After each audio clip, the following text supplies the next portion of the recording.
Want to be able to solve momentum problems? First, you need some key facts about momentum. You need to know these off the top of your head, so get started on learning them. The definition of momentum is this equation: momentum equals mass times velocity. The symbols are P for momentum, M for mass, and V for velocity. All of these must be in SI units before you can use them in the equation.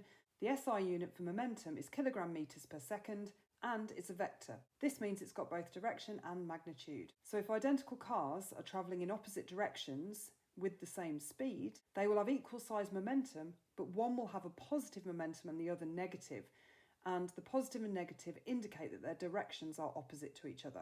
This fact becomes really important when you're calculating total momentum, because if one is positive and one is negative, then you will need to subtract the negative one from the positive one when you work out the total momentum. Momentum being conserved means that the total momentum of all objects in the system before an event, usually a collision or explosion, is equal to the total momentum of all the objects in the system after that event. Usually we're given enough information to work out the total momentum either before or after an event, and we can use that to work out the thing that we've been asked for in the question.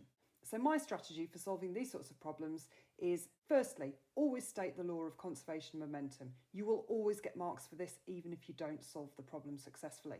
Number two, you calculate the total momentum either before or after the event, whichever one you've got enough information for. And then finally, you're going to use the total momentum and any other known momentums of the objects to calculate the momentum of the object that you've been asked for the mass or the velocity of. Then use the momentum equation to calculate that missing value. Now that last bit probably sounds pretty confusing, so let's have a look at this in action. This is what we call an explosion question, because we have two objects, the ball launcher and the tennis ball, which are not moving. Then they're going to suddenly move apart. We're given the mass of both objects and the speed of one after the explosion, so what do?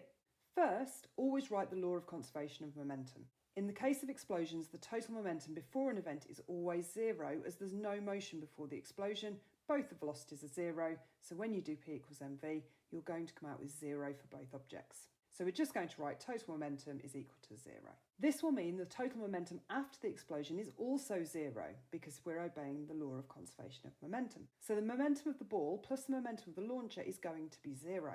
In the question, we have the mass of the ball and the velocity of the ball, so we can calculate the momentum of the ball using P equals mv. Pop the values into the equation and that will give us a momentum of 0.228 kilogram meters per second. Going back to the conservation of momentum, this tells us that 0.228 plus the momentum of the launcher is equal to zero. So the momentum of the launcher is going to be minus 0.228 kilogram meters per second. The minus just tells us that the motion of the launcher is in the opposite direction to the ball.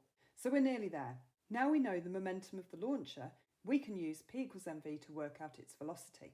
Setting momentum to minus 0.228 and m to 0.500, as given in the question, we get this equation to solve. The velocity then turns out to be minus 0.228 divided by 0.5, so the answer is minus 0.456 metres per second, which I've rounded to three significant figures. There's usually no need in these types of problems to give a value more than three significant figures.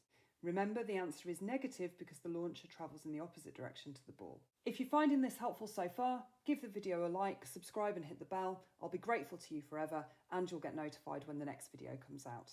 Next, what do we do if we have two objects moving towards each other, colliding and sticking together after the collision? So here's a problem involving cars. We start in exactly the same way as the previous question by stating the law of conservation of momentum. Next, we're going to work out the total momentum before the collision because we have all the masses and velocities of the car before the collision. So we use P equals mv for each car in turn. Don't be tempted to add the masses or the velocities together. You must only add momentums. The momentum of the yellow car turns out to be 30,000 kilogram meters per second and the green car minus 18,750. When we add them, we get the total momentum, not forgetting that the green car's momentum is negative. That's important, otherwise you'll get an incorrect total momentum. Total momentum, therefore, is 11,250 kilogram meters per second. Now, applying the law of conservation of momentum, we know that the total momentum after the collision has to be the same. We also know that the cars stick together after colliding, so their total mass is going to be their individual masses added together, which gives 2,750 kilograms. Nearly there. Finally, we can get to the velocity of the cars after the collision using P equals mv. We substitute the values of the total momentum and the total mass into that equation, and that will give us an answer of 4.0909 recurring. We're going to round that to 4.1 metres per second. This is because the velocities in the question were given to two significant figures, so we're going to match that in our answer and give the answer to two significant figures too. The 4.1 is positive, so it will be in the direction of the yellow car, so it's going to the right because the yellow car had a positive velocity as well. Now, the final type of problem that you might have is where you have a collision where the objects don't stick together after the collision. Now, in order to solve these sorts of problems, you will need information about one of the objects after the collision in order to get the required information about the other one. That might sound a bit confusing, so let's have a look at the question. In this question, we've got the cars colliding together, but this time we're told that the green car after the collision is going to move away with a velocity of 5 metres per second, and we want to know what the velocity of the red car is. The start of this question is exactly the same as the last one. We're going to state the law of conservation of momentum, and we're going to work out the total momentum before the collision. Now, it is identical to the previous question, so when we work it out, we end up with a total momentum of 11,250 kilogram meters per second again. This is where it becomes different, because after the collision, we've still got two momentums, one for the red car and one for the green car. Now, we've got enough information from the green car to work out its momentum, so using P equals mv, we can multiply its mass by its new velocity, which will give us 6,250 kilogram meters per second. Then we can go back to the fact that the total momentum is the momentum of the green car plus the momentum of the red car. That will then allow us to work out the momentum of the red car. So we're taking away 6,250 from the total momentum, which was 11,250, giving us the momentum of the red car being 5,000 kilogram meters per second. Almost there. The last step is to use P equals mv for the red car.